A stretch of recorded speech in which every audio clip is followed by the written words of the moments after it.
குமாரோட நிச்சயதார்த்தத்துக்கு ஊர்க்காரவங்க சொந்தக்காரவங்கன்னு எல்லாருமே வந்திருப்பாங்க. மயிலு வீட்டுல இருந்து யாருமே வரமாட்டாங்கன்னு பார்த்தா மயிலோட சேர்த்து எல்லாருமே வந்து இறங்கிடுவாங்க. ரொம்ப விமரிசையா பரபரப்பா குமாரோட நிச்சயதார்த்தத்துக்கு எல்லாருமே ரெடி ஆனாலும் குமாரோட மனசுல இன்னமும் அரசி தான் இருப்பாங்க. அரசி குமார வேண்டான்னு சொன்னதுக்காக அரசிய பழி வாங்கணும் அப்படிங்கிறதுக்காக வேண்டிதான் சுடரை கல்யாணம் பண்றதுக்கு குமார் ஒத்துக்கிட்டாரே தவிர குமாரோட மனசுல ஃபுல்லாவே அரசி தான் இருக்காங்க. சக்திவேலு குமார் கிட்ட கேட்கும் போது குமார் அதெல்லாம் அரசியே எனக்கு வேண்டாம்ப்பா, அவளே என்ன வேண்டான்னு சொல்லும் போது நான் எதுக்கு அவளை தேட போறேன் அப்படின்னு சொன்னாலுமே குமார் மனசுல இன்னமும் அரசி தான் இருக்காங்க. நிச்சயதார்த்தம் நல்ல நடக்கும். எல்லாம் நடக்கும்போது போட்டோ எடுக்கிறவங்க கேமராமேன் என்ன சொல்வாருன்னா 2 பேரையும் பக்கத்துல தள்ளி உட்கார சொல்லுவாங்க. சுடருக்கு இந்த கல்யாணத்துல கொஞ்சம் கூட விருப்பமே கிடையாது, அதனால கொஞ்சம் தள்ளி தான் உட்கார்ந்துருப்பாங்க. பொண்ணு மாப்பிள்ளைய சேர்ந்து உட்காருங்க அப்படின்னு சொல்லும் போது குமார் என்ன சொல்வாருன்னா, அரசி கொஞ்சம் பக்கத்துல வந்து உட்காரேன், இன்னும் கொஞ்சம் தள்ளி உட்காரு அரசி அப்படின்னு தான் சொல்லுவாரு குமாரு. எல்லாருமே வாய் அடிச்சு போய் நிப்பாங்க. சக்திவேலு குமார் கிட்ட என்னடா பேசுற, ஏண்டா உனக்கு மூளை குழம்பிருச்சா, அறிவுகட்டத்தனமா பேசிக்கிட்டு இருக்க, அரசி அரசின்ற உன்னோட பக்கத்துல உட்கார்ந்து இருக்கிறது முத்துச்சுடரு, அரசி இல்ல, அதுவாது ஞாபகம் இருக்கா? அப்பதான் குமாருக்கு ஞாபகம் வரும் அது அரசி இல்லன்னு. உடனே பாக்கியம், என்னங்க எங்களை கூப்பிட்டு வச்சு அவமானப்படுத்துறதுன்னு முடிவோட தான் இருக்கீங்களா?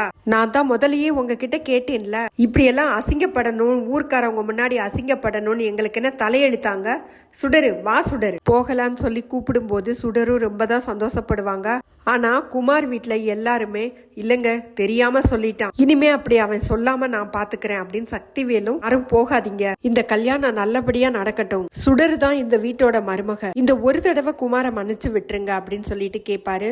ஊர்க்காரவங்களும் எல்லாருமே என்ன சொல்வாங்கன்னா, ஏற்கனவே அந்த பொண்ணை கூட்டிட்டு ஓடினவன் தானே, ஏன்பா சக்திவேலு பொண்ணு வீட்டுக்காரவங்கிட்டையும் பொண்ணுகிட்டையும் சம்மதமான்னு கேட்டுட்டு முடிவெடுக்கலாம்ல, உன் பையன் குமரவேலு உன் தங்கச்சி பொண்ணு அரசிய கூட்டிட்டு ஓடினது ஊருக்கே தெரியும், எவ்வளவு பெரிய பிரச்சனையாச்சு, இந்த பொண்ணு கொஞ்ச நாள் இந்த வீட்டுல வந்து தானே இருந்தது, அப்புறம் ஏன்பா வற்புறுத்தி கல்யாணம் பண்ணி வைக்கிற?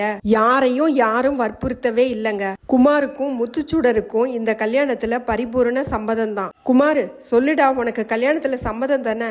ஆமாப்பா எனக்கு முழு சம்மதம் சுடர் கிட்ட கேட்பாங்க. சுடர் வாயவே திறக்க மாட்டாங்க. ஆனாலும் பாக்கியம் சும்மா இருப்பாங்களா? பாக்கியத்துக்கு என்னதான் திட்டுனாலும் காசு தான் பெருசு. ஏண்டி சுடரு சொல்லுடி, வாய திறந்து சொல்லு, சம்மதம்னு சொல்லு அப்படின்னு சொல்லி வற்புறுத்துவாங்க. சுடரு கண்ணில் தண்ணி நிற்கும். அதோட அவங்க வாயை திறந்து சம்மதம்லாம் சொல்ல மாட்டாங்க, தலையை மட்டும் ஆட்டுவாங்க. மயிலுக்கு என்ன செய்யறது யார்கிட்ட கேக்குறதுன்னே புரியாது. மீனாவும் இந்த விஷயத்துல என்ன பண்றதுன்னு தெரியாதுன்னு சொல்லிட்டாலே, வேணும்னா மாமா கிட்ட ஒரு தடவை பேசி பார்க்கலாமா, என்னதானே அவருக்கு பிடிக்காது, என்னதானே டைவர்ஸ் பண்ண போறாரு, தங்கச்சி மேல கண்டிப்பா அவருக்கு எந்த கோபமும் இருக்காது, அதனால அவர்கிட்ட உதவி கேட்டா பண்ணுவாரு அப்படின்னு சொல்லிட்டு மயிலு சரவணனுக்கு கால் பண்ணுவாங்க. சரவணன் மயிலோட போன் நம்பரை பார்த்தாலே எடுக்க மாட்டாருன்னு தெரியும், அதனால மீனாவுக்கு கால் பண்ணி சரவணன் கிட்ட கொடுக்க சொல்லுவாங்க. மீனா சரவணன் கிட்ட மயிலக்கா தான் கால் பண்றாங்க, உங்ககிட்ட பேசணுமா, மயிலக்காவை பத்தி இல்ல அவங்க தங்கச்சி கல்யாணத்தை பத்தி பேசுறதுக்காக கால் பண்ணாங்க. சரின்னு சரவணன் போனை வாங்கிட்டு ரூம்குள்ள போயிடுவாரு. மாமா எப்படி இருக்கீங்க மாமா, உங்க குழந்தை என் வயித்துல ஆரோக்கியமா இருக்கு மாமா, நீங்க கேட்ட டிவோர்ஸ நான் கொடுத்துறேன், இந்த ஒரு தடவை மட்டும் எனக்கு ஒரு உதவி செய்யுங்க, அதுக்கப்புறம் நான் உங்களை தொந்தரவே பண்ண மாட்டேன், எங்க அம்மா அப்பாவை பத்தி தான் உங்களுக்கு தெரியுமே. எவ்வளவு சொன்னாலும் கேட்காம முத்துச்சுடருக்கும் குமாருக்கும் கல்யாணம் பண்றாங்க.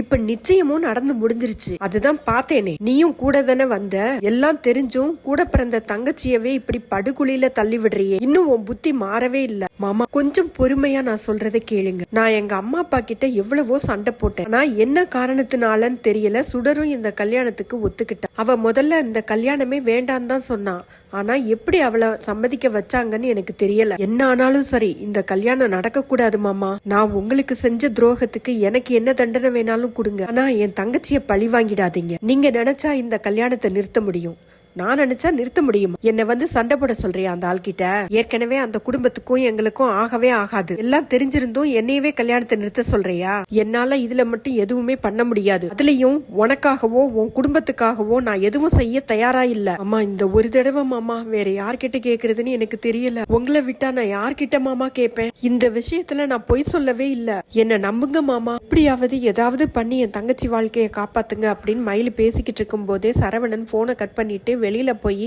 மீனா கிட்ட போனை கொடுக்கறதுக்காக வருவாரு. அப்ப ஹால்ல தான் பாண்டியன், கோமதி எல்லாருமே இருப்பாங்க. கோமதி சரவணன் கிட்ட என்னடா சரவணா மயிலு என்ன சொன்னா அப்படின்னு சொல்லிட்டு கேட்பாங்க. மயிலு சொன்னதை எல்லாத்தையும் சரவணன் எல்லார்கிட்டையும் சொல்லுவாரு. எல்லாருமே இந்த விஷயத்துல நாம எதுவுமே பண்ண முடியாதே, அந்த சுடரை பார்த்தா பாவமா தான் இருக்கு. சுடரு நம்ம வீட்டு பொண்ணு மாதிரி, அரசி மாதிரி தானே அந்த பொண்ணு. உடனே கோமதி, சரவணா நீ நினைச்சா இந்த கல்யாணத்தை நிறுத்த முடியும். இங்க தாங்க நிக்கிறாங்க கோமதி. இப்போதான் கோமதி ஒரு புதுசா ஒரு ட்ரிக்கை யூஸ் பண்ணுவாங்க.